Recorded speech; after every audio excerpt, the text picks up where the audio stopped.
క్రీస్తు ప్రభువు వారు సిలువలో పలికిన 7 మాటలను చాలా స్పష్టంగా అందరం చెప్పగా విని ఉన్నాయి. ఎంతమంది గుర్తున్నాయండి 7 మాటలు? ఎంతమంది గుర్తున్నాయి? 4వది అడిగినా 5వది అడిగినా చెప్పగలిగేవారు ఎంతమంది ఉన్నారు?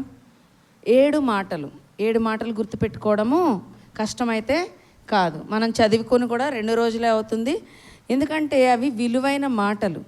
దేవుని పెదవుల నుండి సిలువలో బాధలో పలికిన ఆ 7 మాటలు. అవి ఎందుకంటే నేను చెప్పాను ఆ రోజే, మనము ఆ అనుభవంలోకి 2000 సంవత్సరాల క్రితం జరిగినా కూడా మరలా మనం ఆ 7 మాటలు ధ్యానించుకున్నప్పుడు ఆ అనుభవం గుండా మనము వెళ్ళాలి. అంటే అది కూడా మనము గుర్తుపెట్టుకోవాలి. ఎందుకంటే ఈరోజు నీవు నేను ఇక్కడ కూర్చుని దేవుని స్తుతిస్తున్నాము, మనకొక నిరీక్షణ ఉంది అంటే ఆ రోజు దేవుడు పడిన శ్రమను బట్టియే. మరి ఆ రోజు శుక్రవారం జరిగిపోయిన తర్వాత, ఆయన సమాధి చేయబడిన తర్వాత, సమాధి చేసే ముందు కూడా మీకు బాగా తెలుసు, జనరల్గా సిలువ వేయబడిన వాళ్ళు వెంటనే చనిపోవడం అనేది జరగదంటండి. అది టైం పడుతుంది. అందుకని ఏం చేస్తారంట, వాళ్ళు కాళ్ళు విరగొట్టి వాళ్ళను మృతికి చేరుస్తారు. అయితే మిగిలిన 2 దొంగల యొక్క కాళ్ళు విరగొట్టబడ్డాయి, కానీ వారు దేవుని దగ్గరికి వెళ్ళేటప్పటికీ ఆయన చనిపోయి ఉండటం వారు గమనించి ఉన్నారు. అది మనకు తెలిసిన విషయమే. ఇక్కడ యూదుల సాంప్రదాయం ప్రకారం ఏంటంటే, ఇక్కడ చాలా సాంప్రదాయాలు ఉన్నాయి వాళ్ళ దగ్గర, వాళ్ళ సొసైటీలో వాళ్ళు చేసుకునే కొన్ని కూడా. ఇక్కడ మనం మొదటి వచనం కనుక చూస్తే, ఆదివారమున తెల్లవారుచుండగా ఆ స్త్రీలు బ్రాకెట్లో పెట్టారు చూసారా, తాము సిద్ధపరిచిన సుగంధ ద్రవ్యములను తీసుకుని సమాధి వద్దకు వచ్చి సమాధి ముందర ఉండిన రాయి దొరలింపబడి ఉండట చూసి లోపలికి వెళ్ళిరి, కానీ ప్రభు అయిన యేసు దేహము వారికి కనబడిందా? ఉండాలి కదా అక్కడే దేహం. రాయి ఏమైందంట? పక్కకి ఉందా లేదా? రాయి మూసి ఉందా తెరిచి ఉందా? సమాధి తెరవబడిందా మూసే ఉందా అండి? ఎవరు తెరిచారు సమాధిని? ఎవరైనా తెరిచారా సమాధిని?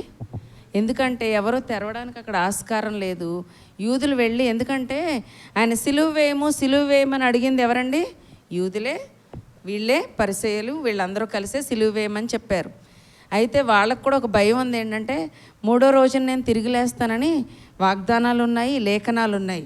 ఈయన ఎక్కడ తిరిగి లేస్తాడా అని చెప్పి వెళ్ళి ఏం చెప్పారంటే, పిలాతు దగ్గర ఏమని వేడుకున్నారంటే వాళ్ళు, బలమైన రక్షణ, అంటే చాలామంది సేవకులను అక్కడ రక్షణగా ఎవ్వరూ వచ్చి దాన్ని ఏమీ చేయకుండా, ఎవరైనా ఎత్తుకుపోకుండా, ఆ దేహాన్ని ఎవరిని ఎత్తుకుపోకుండా సెక్యూరిటీ టైట్ చేయాలి అని చెప్తుంటారు కొన్ని విషయాల్లో, తెలుసు కదా లోకానుసారంగా. ఆ సెక్యూరిటీ ఎక్కువ పెట్టాలని అక్కడ చెప్పారంట. పిలాతు దగ్గరికి వెళ్ళి ఎంత టైట్ సెక్యూరిటీ పెడితే మరి కార్యాలు జరగకుండా ఉంటాయంటారా? ఎందుకంటే ఆయన మానవ మాత్రుడు కాదు కార్యాలు జరగకుండా ఉండడానికి. అసాధ్యములైనవి సుసాధ్యములు చేసే దేవుడు. ఆయన పలికిన మాటలు, ఆయన వాగ్దానం చేసినది, లేఖనముల్లో మాట్లాడింది జరిపించడానికే ఆయన ఇక్కడికి వచ్చి ఉన్నారు. అలాంటప్పుడు నువ్వు బండరాయి కూడా ఏంటంటేనండి 20 మంది తొయ్యాలంట. అంత పెద్ద బండరాయిని పెట్టారు. మీరు ఫొటోస్లో ఎక్కడైనా చూసినా కూడా రౌండ్ షేప్లో చాలా బరువుగా ఉంటుంది. ఒక మనిషి ఇలా తోసేస్తే జరిగిపోయే బండ కాదంటది చాలా. ఎందుకంటే వీరి యొక్క భయము, ఎక్కడ అది తోసుకుని వెళ్ళిపోయి ఎవరు ఆ దేహాన్ని తీసుకెళ్ళిపోయి అక్కడ లేకుండా చేసి మా క్రీస్తు లేచాడని ఎవరైనా చెప్తారేమో అనే భయంతో సెక్యూరిటీ ఎక్కువ పెట్టమని చెప్పారంట. రాయి కూడా బలమైనది పెట్టాలని వారు చెప్పి ఉన్నారని తెలుసుకుని ఉంటాం. అయితే కానీ ఇప్పుడు స్త్రీలు వచ్చినప్పుడు ఆ రాయి ఉందా? స్త్రీలు ఏం చేయడానికి వచ్చారండి?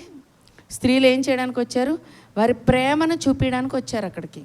మా దేవుడు అక్కడ, మా దేవుని సుగంధ ద్రవ్యాలతో అలంకరించాలి. మరలా బాడీ కదా, 3 days అయిపోతుంది, ఏమవుతుందో అక్కడికి వెళ్ళి. అంటే వారు కూడా ఏ విశ్వాసంతో వెళ్ళారు? ప్రేమను చూపిస్తున్నారే కానీ ఆ రాయి తొలగింపబడుతుంది, ఆ దేవుడు అక్కడ ఉండడు అనే విషయాన్ని వారు ఇంకా నమ్మకంలో లేరు.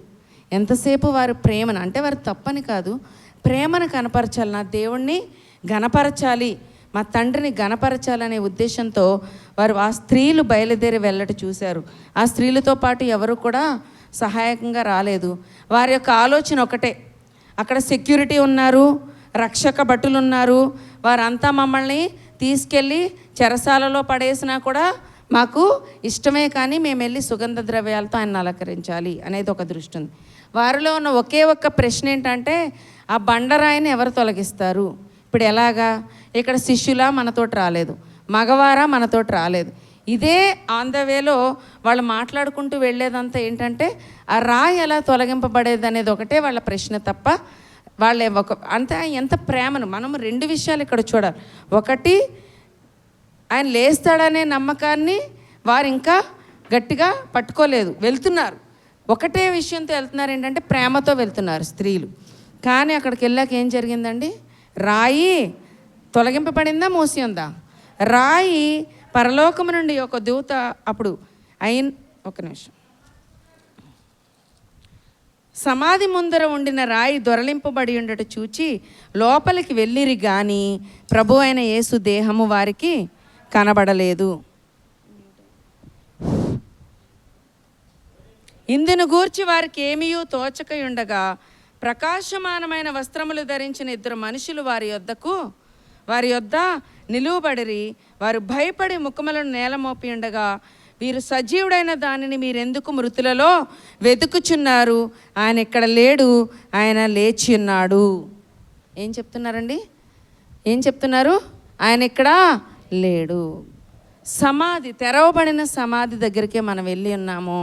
రాయిని దొర్లించాలి. ఎలా దొర్లించాలి అని అంటే, ఇక్కడ రాయి ఆల్రెడీ దొర్లింపబడింది, అక్కడ దేహము లేదు. ఆల్రెడీ ఏం జరిగిందంట?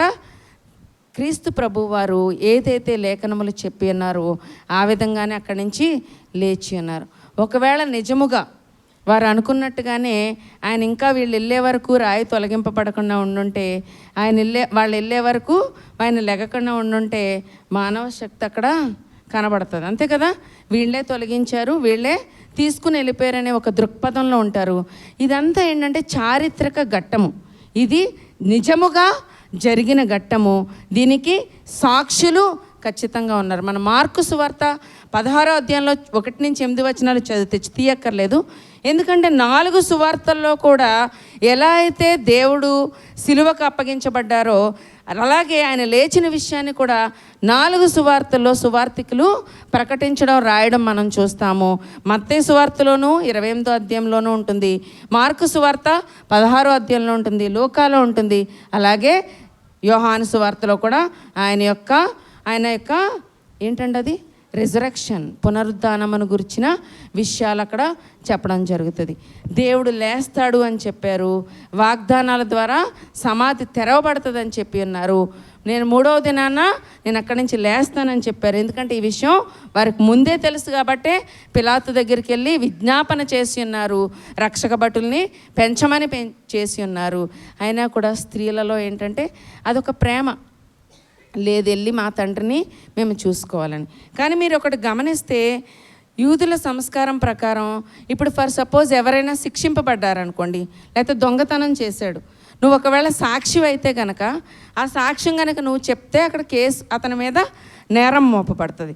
కానీ యూదుల్లో ఉన్న సంస్కారం ఏంటంటే ఒకవేళ ఒక స్త్రీ వచ్చి నేను చూశాను అతను దొంగలించడం అని చెప్పినా అతను విడిపింపబడతాడంట. స్త్రీలు చెప్పిన సాక్ష్యం అక్కడ నిలవబడదు. కానీ ఇక్కడ స్త్రీలే వెళ్ళి ఫస్ట్ సువార్త చెప్పడం మనం గమనిస్తాం. ముందు వచనాల్లో చూస్తే ఎవరు వెళ్ళి చెప్పారండి ఆయన లేడని? సమాధి తెరవబడింది, రాయి దొర్లింపబడింది, క్రీస్తు అక్కడి నుంచి లేచారు అనే సువార్తను ఎవరు చెప్పారండి ఇక్కడ? దేవుడు. ఎప్పుడైతే మనము దిగజారిపోయిన స్థితిలో ఉంటామో, ఎవరైతే ఎన్నిక లేని వారు అనుకుంటామో, ఎన్నిక లేని వారిని ఎన్నిక చేసే దేవుడు మన దేవుడు. స్త్రీలకి సువార్త మొదటి మెసెంజర్స్, ఫస్ట్ సువార్తికులుగా ఈ విషయాన్ని, ఇది గొప్ప విషయమా, మంచి విషయమైనా కాదా? దేవుడు క్రీస్తు పుట్టాడు అనే విషయం ఎంత గొప్ప విషయమో, యేసు ప్రభు వారు మృతుల్లో నుండి లేచి పునరుద్ధానుడు అయ్యాడన్న విషయం కూడా మనందరికీ ఒక శుభవర్తమానము. ఆ శుభవర్తమానాన్ని ప్రజల్లోకి తీసుకెళ్ళింది స్త్రీలు. దేవుడు ఏం చెప్పాడు? వారి యొక్క నిబంధనను తీసివేశాడు. అక్కడ యూదుల యొక్క నిబంధనను తీసివేశాడు. స్త్రీలు నువ్వు దొంగతనం చేసావని చెప్పినా కూడా, మేము చూసామయ్యా మా కళ్ళతో అని చెప్పినా కూడా ఆయన శిక్షకు అర్హుడు కాదంట. అలాంటి ఎన్నిక లేని వారిని ఎన్నుకొని ఏం చెప్పించాడంట? వారు వెళ్ళి చెప్పారా లేదండి? ముందు మాటలో ఏం చెప్తున్నారు ఇక్కడ దేవదూతలు? ఇద్దరు మనుషులు ఎలాంటి ప్రకాశమానమైన వస్త్రములు ధరించిన మనుష్యులు. మనం ఇంకొక సువార్తలో చూస్తే ఒక మనిషిగా కనిపిస్తారు. ఏదేమైనప్పటికీ ప్రకాశమానమైన ఏంజిల్స్ అనమాట. వాళ్ళు అక్కడ కూర్చుని వీళ్ళు వస్తారని వాళ్ళకి తెలుసు కాబట్టి వెయిట్ చేస్తున్నారు. అమ్మా ఇక్కడ లేరు, ఆయన లేచి ఆయన చెప్పినట్టుగానే లేఖనముల్లో ఉన్నట్టుగానే లేచి వెళ్ళిపోయారు. సమాధి తెరవబడింది. ఎవరు తెరిచారండి సమాధిని? రక్షక భటులు తెరిచారా? స్త్రీలు వచ్చిన వాళ్ళు తెరిచారా? ఇంకెవరైనా మనుషులు తెరిచారా? లేదు. ఆయనకి సమాధి అడ్డా, రాళ్ళు ఏమన్నా అడ్డా? 20 మంది తోయాల్సిన రాళ్ళని తీసేయడం ఆయనకి ఏం పెద్ద అడ్డు కాదు. అలాగే మనలో కూడా కొన్ని రాళ్ళు ఉంటాయి. ఆత్మీయంగా శారీరకంగా కూడా కొన్ని రాళ్ళు ఉంటాయి. ఆ రాళ్లను మనం తీసేసుకోవాలని చాలా ప్రయత్నం చేస్తాం. మనకు ఒక సమస్య వస్తే ఆ సమస్యను మనమే తీర్చేసుకోవాలని చాలాసార్లు ప్రయత్నం చేస్తాము. ఆత్మీయంగా కూడా కొన్నిసార్లు ఆటంకాలు వస్తాయి. కొన్నిసార్లు నువ్వు బైబిల్ చదువుతూ ఉంటే ఎక్కడో బైబిల్కి వ్యతిరేకమైన మాటలో పాటలో వస్తూ ఉంటే కొన్నిసార్లు మానవరీత్యా మనం దానికి ఆకర్షితులం అవుతాం. అనుకుంటాం మళ్ళీ అదేంటి దేవా నేను మళ్ళీ అటు ఆకర్షింపబడాలని. ఇది కూడా ఒక రాయే. కానీ అక్కడ మనకి దేవుడు రాయి తొలగింపబడడం ద్వారా మనకి ఒక విషయాన్ని ఇక్కడ గుర్తు చేస్తున్నాడు. ఏంటంటే మన రాళ్ళు, మన సమస్యలు, శారీరకమైనవైనా లేకపోతే ఆత్మీయంగా మనము జయించలేని సమస్యలైనా అటువంటి రాళ్ళను కూడా ఎవరు తొలగించగలరండి? ఎవరికి అప్పగించుకోవాలి? మనల్ని మనము దేవునికి మాత్రమే అప్పగించుకోవాలి. ఆయన మాత్రమే ఏ సమస్యనైనా ఎటువంటి బండరాయి స్థితినైనా తీయగలవాడు, తొలగించగలవాడు ఆయనే. దీన్ని మన సాదృశ్యంలోకి తీసుకుంటే కూడా మనం ఆ విషయాన్ని జ్ఞాపకం, మన సొంత శక్తి, మన ఆలోచన విధానం ద్వారా మనము మన యొక్క సమస్యలను తొలగించలేం. కానీ ఎప్పుడైతే నువ్వు దేవుడికి అప్పగించుకుంటావో, ఇంకొకటి ఏం చేయాలో తెలుసా? ఆయన వాగ్దానం చేసేవాడు, నెరవేర్చువాడు, నమ్మదగినవాడు. ఇక్కడ ఆయన లేఖనములు చెప్పాడు, వాగ్దానం చేశాడు నేను తిరిగి వస్తానని. నెరవేర్చుకున్నాడా లేదా అండి? నెరవేర్చుకున్నాడా? తిరిగి లేచి వచ్చారా లేదా? తిరిగి లేచాడు. ఆ సువార్తను వెళ్ళి స్త్రీలు చెప్పడం. ఆయన ఇక్కడ లేడు, ఆయన లేచి ఉన్నాడు. ఆయన ఇంకా గలిలయలో ఉండి ఉన్నప్పుడు మనుష్య కుమారుడు పాపిష్టులైన మనుషుల చేతికి అప్పగింపబడి సిలువ వేయబడి 3వ దినమందు లేవవలసి ఉన్నదని ఆయన మీతో చెప్పిన మాట జ్ఞాపకం చేసుకున్నాడని వారితో అనిరి. ఇందులో ఈ 2 కార్యాలు వాళ్ళ ముందర జరిగినాయా లేదా? మనుషుల చేతికి అప్పగింపబడ్డా శుక్రవారం రోజు, గురువారం రాత్రి నుంచే. అలాగే సిలువ వేయబడ్డా లేదా? ఈ 2 కార్యాలు వాళ్ళ ముందే జరిగినప్పుడు 3వ కార్యం కూడా జరుగుతుందని నమ్మకపోవడం అనేది నా అవిశ్వాసం. మనం కూడా అలాగే అవిశ్వాసంలో మునిగిపోతున్నాం. మనం కూడా దేవుడు వాగ్దానం చేస్తుంటే చదువుతున్నాం. వీళ్ళకి కూడా తెలుసు 3వ దినాన్ని లేస్తాడని. వాళ్ళ ముందే మనుషుల చేతికి అప్పగింపబడడం వాళ్ళ కళ్ళతో చూసి ఉన్నారు. వాళ్ళ ముందే సిలువ వేయబడడం వాళ్ళ కళ్ళతో చూసి ఉన్నారు. 3వ కార్యం ఎందుకు జరగట్లేదని అనుకున్నారు? మరలా అపనమ్మకంతోనే దేహమును సమాధి దగ్గరికే వెళ్ళి ఉంటున్నారు. కానీ సమాధిని ఆల్రెడీ జయించిన యేసుని నమ్మలేని స్థితిని మనం ఇక్కడ చూస్తున్నాం. క్రీస్తు జయించాడా అండి? మరణాన్ని జయించాడా లేదా? క్రీస్తు మరణాన్ని జయించారు, పాపాన్ని జయించారు. సిలువలో పాపాన్ని కొట్టివేయబడడం మనం చూసాం. అలాగే సిలువ వేయబడడం చూసాం. మనుషుల చేతికి అప్పగింపబడి చూసాం. 3వ కార్యం కూడా జరగాలి కదా ఆయన చెప్పిన ప్రకారం. అది ఎందుకు వీళ్ళు ఎదురు చూడలేకపోయారు? మనం కూడా అంతే.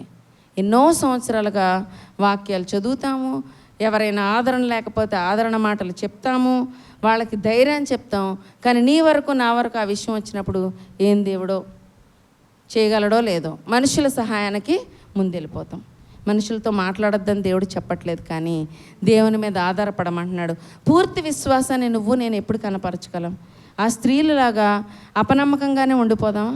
ఆ 3వ విషయాన్ని జరిగిస్తాడు దేవుడు అనే నమ్మకంతో వాళ్ళు బయట ఎదురు చూస్తుంటే ఇంకా బాగుండేదేమో. కానీ వారికంటే మనం ఇంకా గొప్పవారం అండి. మనం ఏమీ చూడలేదు. మనుషులకు అప్పగించబడడం వాళ్ళు చూసి ఉన్నారు, సిలువకు వేయబడ్డం వాళ్ళు చూసి ఉన్నారు, 3వ కార్యాన్ని అపనమ్మకంతో చూశారు. కానీ అందుకే చూచి నమ్మిన వారి కంటే చూడక నమ్మిన వారు ధన్యులని దేవుడు చెప్తున్నాడు. నువ్వు నేను ఆ కార్యాన్ని చూడకపోయినా కూడా మన రక్షకుడు మన కోసం సిలువ వేయబడి తిరిగి లేచి పునరుద్ధానుడై ఈరోజు నీకు నాకు ఒక నిరీక్షణను మన ముందు ఉంచాడు. పాస్ట్లో ఏం జరిగింది? చరిత్ర, అది జరిగిపోయిన చరిత్ర 2000 సంవత్సరాల క్రితం. ఆ చరిత్రకు ఆధారాలు ఉన్నాయి, సాక్షులు ఉన్నారు. మొదటి సాక్షులు ఎవరు? స్త్రీలు సాక్షులు, ఇంకా చాలామంది సాక్షులు. మార్కు సువార్తలో చూస్తే ఎంతమందికైనా కనబడడమో మనం చూస్తాం.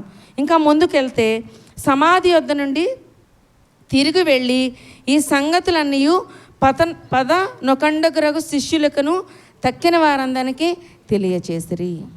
దేవుడు నీకు నాకు ఈరోజు మనకు గుర్తు చేసేది ఏంటంటే, నువ్వు విని నువ్వు ఆచరించి నువ్వు వదిలిపెట్టడం కాదు, కానీ ఎవరికి తెలియచేసేయాలి సువార్త? ప్రతి ఒక్కరికి కూడా నువ్వు వెళ్ళి ఈ సువార్తను చెప్పాలి. నీకు వాక్యం చదవడం రాకపోవచ్చు, వాక్యం చెప్పడం రాకపోవచ్చు, నా దేవుడు తిరిగి లేచాడు, నా పాపములను రక్షించడానికి తిరిగి లేచాడని చెప్పలేమా మనం? ఇన్ని సంవత్సరాలు మన వాక్య అనుభవంలో ఆ ఒక్క సువార్తను మనం ప్రకటించలేమా? స్త్రీలు చెప్తున్నారా లేదా అండి? స్త్రీలను ఇక్కడ ఆయన యూజ్ చేసుకున్న విధానం చూస్తున్నాం. వారు వెళ్ళి ఎవరికి చెప్తున్నారండి?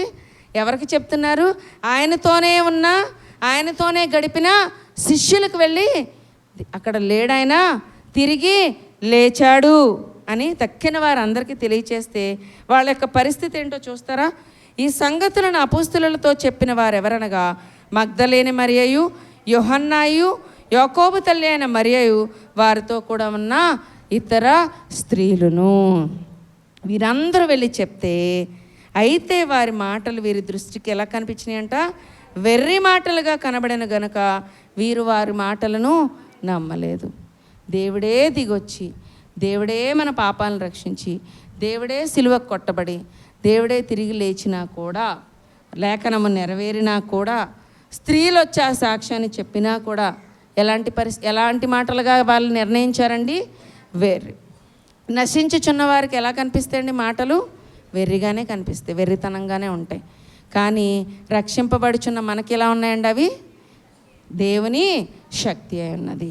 కానీ వెర్రి మాటలుగా ఎవరు వాటిని గుర్తిస్తున్నారు? ఆయనతో అంతకాలము సేవలో, ఆయన చేసిన సేవలో ఆయనతో పాటు తిరిగి లేఖనాల గురించి బాగా తెలిసి ఆయన చేస్తాడని పదే నేను ఒక కార్యం కోసం వచ్చాను, తండ్రి నా కోసం ఏర్పాటు చేసిన కార్యం కోసం వచ్చాను, తండ్రి కార్యం మీద వచ్చానని ఎన్నోసార్లు వారితో చెప్పారు. గెత్సెమనే తోటలోకి వెళ్ళి ప్రార్థన చేసుకునే ముందు కూడా మీరు కూడా నా కోసం ప్రార్థన చేయండి అని చెప్పారు. కానీ చెప్పినా కూడా శిష్యులు ఏం చేశారండి? నమ్మారా వాళ్ళు? స్త్రీలు చెప్పిన మాటలు ఏం చేస్తున్నారు? వెర్రి మాటలు. పైగా వాళ్ళు అసలు కనీసం సమాధి తెరవబడిందో లేదో చూడడానికి కూడా రాలేని స్థితి. మేడగదిలోనే వాళ్ళని బంధించుకుని అక్కడే ఉండిపోయారు. భయపడిన స్థితిలోనే ఉండిపోయారు. లోకానికి, ప్రజలకి, పిలాతుకి, అక్కడ యూదులకి భయపడిపోయిన స్థితిలో మేడగదిలోనే ఉండిపోయారు తప్ప సమాధి దగ్గరికి వచ్చే ధైర్యం చేయలేదు. వారికంటే స్త్రీలు గొప్పవారని చెప్పొచ్చు ఇక్కడ. ఎందుకంటే కనీసం వాళ్ళు వెళ్ళి సేవ చేసుకోవాలని వెళ్ళి ఉన్నారు. కానీ వారు ఒక సువార్తను చెప్పిన వెర్రి మాటలుగా వారు తెలియచేస్తున్నారు. అయితే పేతురు లేచి సమాధి వద్దకు పరిగెత్తుకుని పోయి వంగి చూడగా నారబట్టలు మాత్రం విడిగా కనబడెను. అతడు జరిగిన దానిని గూర్చి ఆశ్చర్యపడుచు ఇంటికి వెళ్ళెను. పేతురు గురించి మనకు తెలిసిందే కదా. దేవుణ్ణి ఒప్పుకున్నాడా? 3 సార్లు ఏం చేశాడు? బొంకి ఉన్నాడు. కొంచెం కంగారు పడతాడు పేతురు, కానీ తర్వాత ఎంతో సేవ చేశాడండి. ఏదైతే ఆయన ఇక్కడ చెప్పలేకపోయాడు, త్వరపడి వెళ్ళాడు. ఏంటి వీళ్ళు చెప్పేది అంటే, 11 మందిలో 10 మంది త్వరగా వెనక్కి రాకపోయినా పేతురు మాత్రం గబగబా వెళ్ళైతే చూసి ఉన్నాడు. ఏం చూశాడు అక్కడ? నారబట్టలు మాత్రమే విడిచిపెట్టబడి ఉన్నాయి. ఉన్నారా యేసు అక్కడ? లేచారా లేదా అక్కడి నుంచి? దేవుడు మన కోసం సమాధిని గెలిచాడు. మరణం ఏమైపోయింది? ఓడిపోయిందంటండి. పాపాన్ని కొట్టివేశాడు, మరణాన్ని కొట్టివేశాడు. అందుకని నిన్న కూడా మనం మాట్లాడుకున్నాం కదా, ఆయన ఎలా లేచి ఉన్నారో రేపొద్దున నా నిరీక్షణ ఏంటండి? నా విశ్వాసం ఏంటి? మరణించినను తిరిగి లేస్తామా లేమ్మా? నిత్యత్వానికి వెళ్తామా లేదా? ఎంతమంది నిత్యత్వానికి వెళ్ళడానికి తయారుగా ఉన్నాం? ఎంతమంది సిద్ధపాటుతో ఉన్నాము? ఆయన నీ కోసం, నా కోసం 2000 సంవత్సరాల క్రితం ఆయన ఇచ్చిన మాట నెరవేర్చే దేవుడని మనకి మరొకసారి రుజువు చేసి ఉన్నాడు. సమాధిని గెలిచి ఉన్నాడు. ఆయన ఇక్కడ లేడు, లేచి ఉన్నాడు. ఎక్కడికి వెళ్ళాడండి? నా కోసం గృహములను ఏర్పాటు చేయడానికి వెళ్ళాడు. ఒక్కసారి మనము మార్కు సువార్తలో కూడా ఇంకెవరెవరైతే ఎవరెవరికి కనబడ్డారో ఒకసారి మనం చూసుకుందాం. 16:1 నుంచి ఎవరు చదవక్కర్లేదు, చదవకండి. నేను ఇక్కడి నుంచి ఎవరెవరు కనబడారో మనం చూద్దాం అంతే.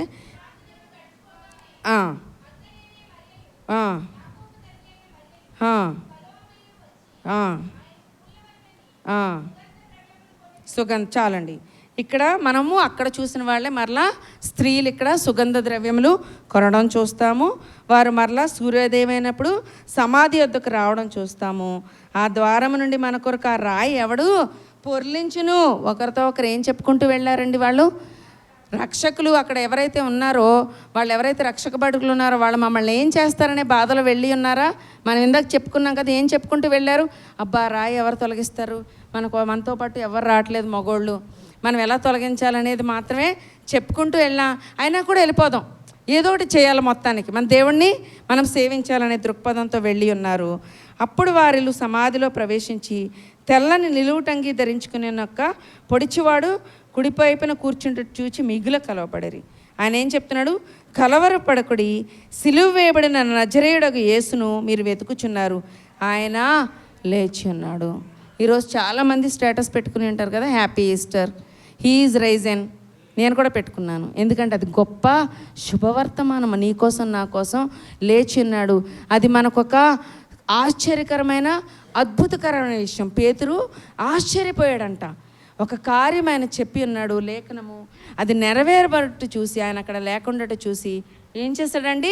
ఆశ్చర్యపడ్డాడు. అది ఒక మిస్టరీ కాదు, అది ఒక మిత్ కాదు, అంటే ఏదో కల్పనాక కథ కాదు, ఇది ఒక కాల్పనిక కథ కాదు. అయ్యో ఇలా జరుగుతుందంట అనే చెప్పుకునే సన్నివేశం. జరుగుతుందంటా కాదండి, జరిగిపోయిన కార్యము. చరిత్రలో నీ కోసం నా కోసం ఆయన మన పాపాన్నంతా మోసి వెళ్ళి సమాధిలోకి వెళ్ళి తిరిగి సమాధిని ఓడించి తిరిగి లేచిన సన్నివేశాన్ని మనం ఇప్పుడు స్మరించుకుంటున్నాము. ఇది ఎప్పుడు మన జీవితాల్లో ఉండాలి. ఎందుకంటే ఇదే మన ఒకటి దీని ద్వారా మనం తెలుసుకోవాల్సింది ఏంటంటే, సమాధి తెరవబడింది, సమాధి ఓడింపబడింది, మరణము ఓడిపోయింది, క్రీస్తు లేచి ఉన్నాడు.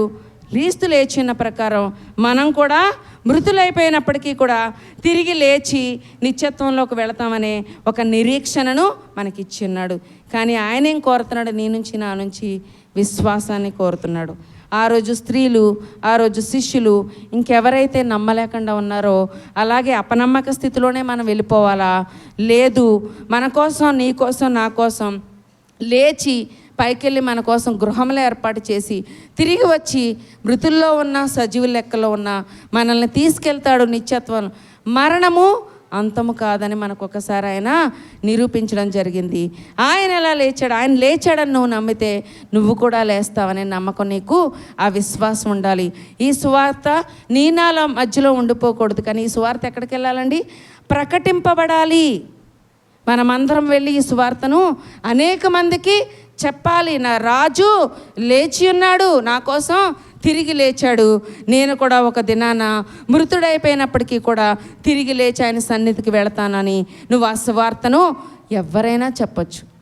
అందుకే అక్కడ హీన స్థితిలో, అక్కడ లెక్కలేని స్థితిలో, ఎన్నికలేని స్థితిలో, వారి సాక్ష్యము కూడా పనికిరాని స్థితిలో ఉన్న స్త్రీలను ఎన్నుకుని వారి చేతే సువార్త చెప్పించినప్పుడు నువ్వు నేను కూడా ఆ సువార్తను ప్రకటించుటకు అర్హులము.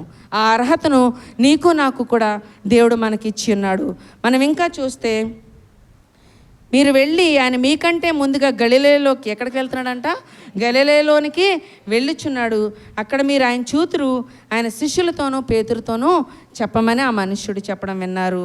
వారు బయటకు వచ్చి ఏం చేస్తున్నారంట? విస్మయం నొందుతూ. వీళ్ళు కూడా చెప్పి, కానీ చెప్పకుండా ఆపారా? విస్మయం చెంది అక్కడే ఆగిపోయారా? ఆగిపోలేదండి, వెళ్ళి సువార్తను చెప్పి ఉన్నారు. అలాగే ఇంకా మనం చూస్తే ఆయన మారు రూపము గలవాడే వారికి ఒకరిద్దరు ఎవరు వెళ్తున్నారు? ఒక పల్లెటూరికి నడిచిపోవచ్చున్న ఇద్దరికి కూడా కనిపించాడా? కనిపించలేదా? దేవుడు మారు రూపము గలవాడే వారికి ప్రత్యక్షమైను. వారు కూడా వెళ్ళి తక్కిన వారికి ఆ సంగతి తెలియచేసిరు, కానీ వారు వీరి మాటనైనను నమ్మకపోయిరి. మనం కూడా అలాంటి భ్రష్టత్వంలోనే ఉండిపోతున్నామేమో.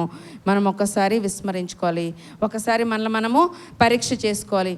మనం ఇంకొకరికి సువార్త చెప్పే స్థితిలో ఉన్నామా, లేకపోతే మన దగ్గరకు వచ్చిన సువార్తను కూడా నమ్మలేని స్థితిలోనే ఉండిపోతున్నామా? ఎందుకంటే ఇంతమందితో దేవుడు చెప్పిస్తున్నా కూడా కొన్నిసార్లు మనము కఠినము చేసుకుంటున్నాం మన హృదయాన్ని. రక్షకుడు మన కొరకు లేచి ఉన్నాడు, రాయి తొలగింపబడింది, నువ్వు కూడా రేపొద్దున నాతో పాటు లెగుస్తావు, మృతుల్లో నుంచి పరలోక రాజ్యంలోకి వెళతావని చెప్తున్నా కూడా నమ్మలేని స్థితిలో కఠినాత్మలమైపోయి లోకంలోనే ఇంకా ఉండిపోతున్నామేమో. ఒక్కసారి నన్ను ఒకసారి మనము పరీక్ష చేసుకోవాలండి. అలాగే ఎక్కడికి వెళ్ళాడండి ఆయన? పిమ్మట 11 మంది శిష్యులు భోజనమును కూర్చున్నప్పుడు ప్రత్యక్షమయ్యాడా లేదా దేవుడు? ఆయనకు తెలుసు, స్త్రీలు చెప్పినా వీళ్ళు నమ్మరు, ఇద్దరు మనుషులు వెళ్ళి చెప్పినా వీళ్ళు నమ్మరు, నన్ను నేను కనపరుచుకుంటానని చెప్పి అక్కడ కూడా ప్రత్యక్షమై తాను లేచిన తర్వాత తను చూచిన వారి మాట నమ్మనందున వారి అపనమ్మక నిమిత్తము హృదయ కాఠిన్యము నిమిత్తమును వారిని గద్దించెను. ఈరోజు నన్ను కూడా గద్దిస్తున్నాడు. ఏ విషయంలో అయినా హృదయ కాఠిన్యంతో ఉంటున్నావా? దేవుడు మనకు చేసిన కార్యాలని నువ్వు నమ్మలేకపోతున్నావా? ఏదైనా కార్యము ఇంకా జరగకపోతే ఇది జరగదనే కాఠిన్యంలోకి వెళ్ళిపోయి లోకానుసారమైన ఆచారాలను ఒకవేళ చేస్తున్నావేమో. ఒకసారి నన్ను నేను ఒకసారి పరీక్షించుకోవాలి. హృదయ కాఠిన్యం అనేది చాలా పాపం అండి చెప్పాలంటే. నీ హృదయాన్ని కఠినం చేసుకో. ఆయనే వచ్చి చెప్పినా సరే, ఈరోజు ఆయనే వచ్చి చెప్పినా మారలేని వాళ్ళు ఇంకా ఉన్నారు లోకంలో. అది జరుగుతుందని 2000 సంవత్సరాల క్రితమే ఆయనకు తెలుసు కాబట్టి సువార్తను అందినంత వరకు అందరికీ ప్రకటించమని చెప్తున్నాడు. నీ జీవితమే ఒక సువార్త నేను ఎన్నోసార్లు చెప్పాను, అంతేనండి. నువ్వేమీ చెప్పకుండా మాట్లాడకుండా నువ్వు అక్కడి నించున్న ఒక సువార్త చేయగలవు. ఎప్పుడంటే నీ బ్రతుకు బాగున్నప్పుడు. నువ్వు బ్రతుకు బాగుంటే నువ్వే ఒక సువార్తవి. నీకు వాక్యం చదవడం వచ్చా? ఆ వాక్యాన్ని నువ్వు చెప్పు. నీకు ప్రార్థన చేయడం వచ్చా? ఒకరికి ప్రార్థన చేయి. మనలో ఉన్న అసూయ, ద్వేషము ఇవన్నీ కూడా ఎలాంటి రాళ్ళు? తొలగించలేని రాళ్ళు. నీవును తొలగించుకోలేని రాళ్ళు. కానీ ఆ రాళ్ళను దేవుడు తొలగిస్తానని ఈరోజు నీ దగ్గరకు వస్తున్నాడు. నేను ఎలాగైతే అది తొలగించుకుని బయటకు వచ్చానో మీ ముందున్న సమస్యలను, అవి ఎలాంటివైనా సరే, శారీరకమైన లేకపోతే ఆత్మీయమైన, మిమ్మల్ని అడ్డుకట్ట వేస్తున్న ఏ రాళ్ళనైనా తొలగిస్తానంటున్నాడు. ఏది తీసివేసుకోమంటున్నాడు మన నుంచి? హృదయ కాఠిన్యమును మీ నుంచి ఏం చేస్తున్నాడు? ఆయన గద్దిస్తున్నాడు. ఈరోజు నన్ను కూడా ఆయన గద్దిస్తున్నాడండి. దయచేసి మనము ఆయన లేచి ఉన్నాడనే సువార్తను మనం వినిన వారము అనేక మందికి ఈ సువార్తను తెలియచేద్దాం. మనలో ఉన్న హృదయ కాఠిన్యాన్ని తొలగించుకుందాము. అలాగే ఏం చెప్తున్నాడు? మీరు సర్వలోకమునకు వెళ్ళి సర్వ సృష్టికి. అదే కదా మనం ఈరోజు మనకు దేవుడు నీకు నాకు చెప్తున్న గొప్ప విషయం ఏంటంటే సువార్తను ప్రకటించండి. సువార్తను ప్రకటించాలంటే మనకి అంటే ఇప్పుడు ఒక్కొక్కరు ఒక్కొక్క చర్చ్ కట్టి సువార్త చెప్పాలా? అవసరం లేదు కదా. నువ్వు వెళ్ళి ఇంకొక వ్యక్తిని, ఎన్నోసార్లు నేను అడిగాను కదా, ఎంతమందిని తీసుకొచ్చారు చర్చ్కి. నాకు కొత్త మొహాలు అసలు ఎప్పుడూ కనిపించలేదు. 2 సంవత్సరాల్లో కొత్త మొహాలు ఏమీ కనిపించట్లేదు. అంటే మనం ఎంతవరకు వెళ్ళి వ్యాప్తి చెందిస్తున్నాం? మన బ్రతుకులను సరిదిద్దుకోవడమే మనం ఆ గద్దింపుల్లో పడి ఎవరు ధైర్యంగా దేవుడు ఈరోజు నేను అడుగుతున్నాను, నువ్వు అడుగుతున్నావని కాదు. రేపొద్దున్న పైనకి వెళ్ళినప్పుడు ఎంతమంది నువ్వు సన్నిధికి తీసుకొచ్చావంటే ఎంతమంది ధైర్యంగా చేతులెత్తగలం? తీసుకొచ్చామా ఎప్పుడైనా? సువార్తను ప్రకటించమని ఆయనే, తిరిగి లేచి వచ్చిన ఆయనే సువార్తను మీరు తీసుకొచ్చారా అండి? ఎవరైనా తీసుకొచ్చారా? ఈరోజు ఎవరినైనా కొత్త వాళ్ళని మనం చూస్తున్నామా? ఒకవేళ నేను గుర్తించలేకపోతే, ఎందుకంటే అందరూ తెలియదు కాబట్టి. వచ్చారండి, ఒకరిని తీసుకొచ్చారా? దేవునికి స్తోత్రం. దేవునికి నిజముగా స్తోత్రం చెల్లించాలి. జయరాజు గారు మరి ఒక కొత్త వ్యక్తిని నేను తీసుకొచ్చాను, ఎప్పుడు రాని వ్యక్తిని, ఆయనే వచ్చారా? ఇంకా దేవునికి స్తోత్రం. సో కొత్త వ్యక్తి మన దగ్గరికి వచ్చారంటే గొప్ప విషయం. అలాగే మరి అనేక మంది, ఇది ఏదో మార్పు కాదు, నీ మనసు హృదయము మార్చుకోవడానికి, హృదయ కాఠిన్యమును తీసివేసుకుని ఏం చేయమంటున్నాడు? సువార్తను ప్రకటించమంటున్నాడు. ఏమీ చెప్పక్కర్లేదు. ఆయన మన పాపముల కోసము మరణించాడు, సిలువకు వేయపడ్డాడు, తిరిగి లేచాడు, పునరుద్ధానుడయ్యాడు, ఆరోహణమయ్యాడు, నీ కోసం నా కోసం పైన గృహాలు కట్టించాడు. ఆ మాదిరిని చూపించి వెళ్ళాడు. నీకు కూడా ఒక నిరీక్షణను పెట్టి వెళ్ళాడు. నువ్వు నేను కూడా తిరిగి లేస్తాము, నిత్య జీవానికి నువ్వు నేను కూడా వారసులు అని ఆయన చెప్తున్నాడు. అంతకంటే గొప్ప విషయం ఇంకేమన్నా ఉంటుందా? అంతకంటే గొప్ప విషయం ఎన్నడూ ఏ బాధ, ఏ నొప్పి, ఏ యొక్క సమస్య లేని చోటకి నిన్ను తీసుకెళ్తా అంటున్నాడు. కానీ మనం తొందరగా మరణించడానికి, అమ్మ బాబాయ్ ఇక్కడ పెట్టాల్సిన బాధ్యతలు చాలా ఉన్నాయి, అవన్నీ నువ్వే చేయాలి. దేవుడు చేయడా అండి మన బాధ్యతల్ని? ఏదైనా ఆపేస్తాడా దేవుడు? ఒక ప్రణాళిక ప్రకారమే. రీసెంట్గా మరణించిన ప్రవీణ్ గారు చాలామంది ఎందుకు మరణించి ఉంటారు, ఇంకా చాలా జీవితం ఉంది, కానీ దాని వెనకాల కూడా ఎంతో సువార్త ప్రబలుతుంది ఆయనకి తెలుసు. ఒక ప్రణాళిక ప్రకారమే ప్రతి ఒక్కరు, ఎందుకంటే మరణము ఆయన చేతిలో ఉంది, నీ చేతిలో నా చేతిలో లేదు.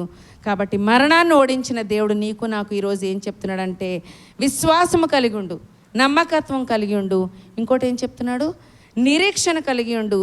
నేను లేచినట్టుగానే మీరు లెగిస్తారు.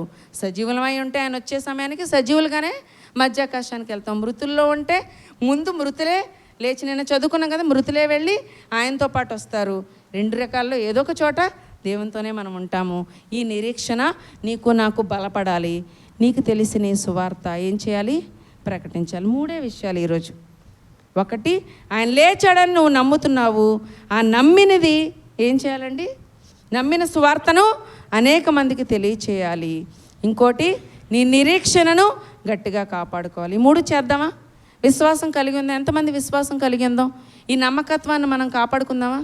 దేవుని గద్దింపునకు లోబడి హృదయ కాఠిన్యాన్ని తీసేసుకుని విశ్వాసతలో నడుద్దామా? ఎంతమంది చేతులు ఎత్తగలుగుతారా? నిజముగా మీ హృదయములు తెరవపడాలని, హృదయ కాఠిన్యము తీసివేయపడాలని దేవునికి నేను విజ్ఞాపన చేస్తున్నాను.